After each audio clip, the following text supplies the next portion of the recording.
Hi everyone, welcome back to my channel. Daniel Padilla pinobliko na ang kanyang bagong minamahal, buong detalye alamin.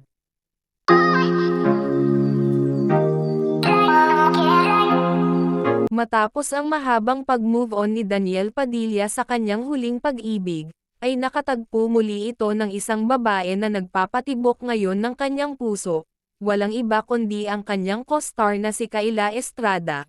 Una nang nalink ang dalawa, noong mga nakaraang buwan pa, pero ngayon nga ay kumpirmado na sila ay magkasintahan na at ilang buwan na nga ang nakalipas.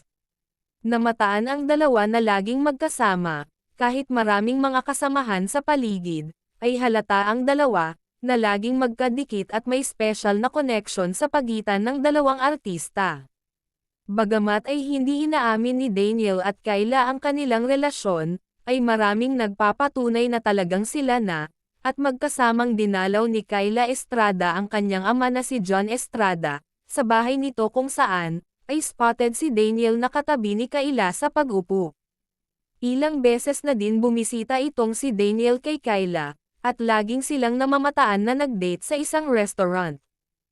Ang ibang mga fans ay hindi makapaniwala, kung saan, ay maraming nag-speak na si Maris Racal ang nililigawan ni Daniel Padilla, kung saan, ay lagi din sila nakikita na malapit sa isa't isa.